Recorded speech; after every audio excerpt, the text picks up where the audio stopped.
On mangeait comment chez les Vikings? Hier, je vous ai parlé de la femme viking. Aujourd'hui, je vais vous parler de l'alimentation des Vikings. Quand on vous parle des Vikings, vous imaginez tout le temps des gros barbares qui mangent tout le temps de la barbaque, mais c'était pas vraiment comme ça dans le temps. Déjà, Vikings, c'était absolument pas un peuple, c'était une activité qui disait partir en raid. Les Vikings n'étaient pas du tout un peuple, c'était vraiment une activité. Au niveau de l'alimentation, la viande était assez rare, donc non, je vais pas manger ma petite poulette. Effectivement, au vu du climat qu'il y avait en Scandinavie, la viande était assez rare, la chasse n'était pas ce qu'il y avait de plus offrant, on va dire, et du coup ça tournait surtout à base de céréales, de produits laitiers et de ce que les animaux pouvaient bien fournir, par exemple les œufs de canard, de poule et d'oie. Il y avait 2 repas par jour, en milieu de matinée le dagverde et en fin de journée le netverde. C'était principalement à base de céréales, de la bouillie ou du gruau.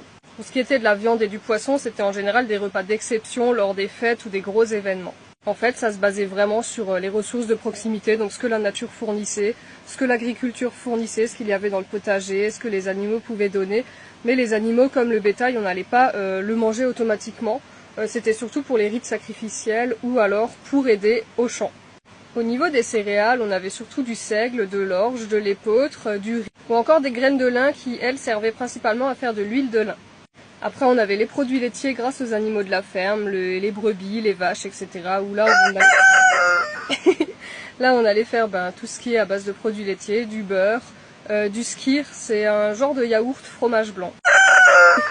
On faisait aussi du fromage, mais le fromage était très salé pour permettre de le conserver plus longtemps. Pour la viande, du coup, on avait tout ce qui va être poulet, oie, les canards, les cochons. Les cochons, c'était aussi pour les restes alimentaires. Ça permettait de ne pas avoir trop de restes alimentaires et de ne pas amener les rats, etc.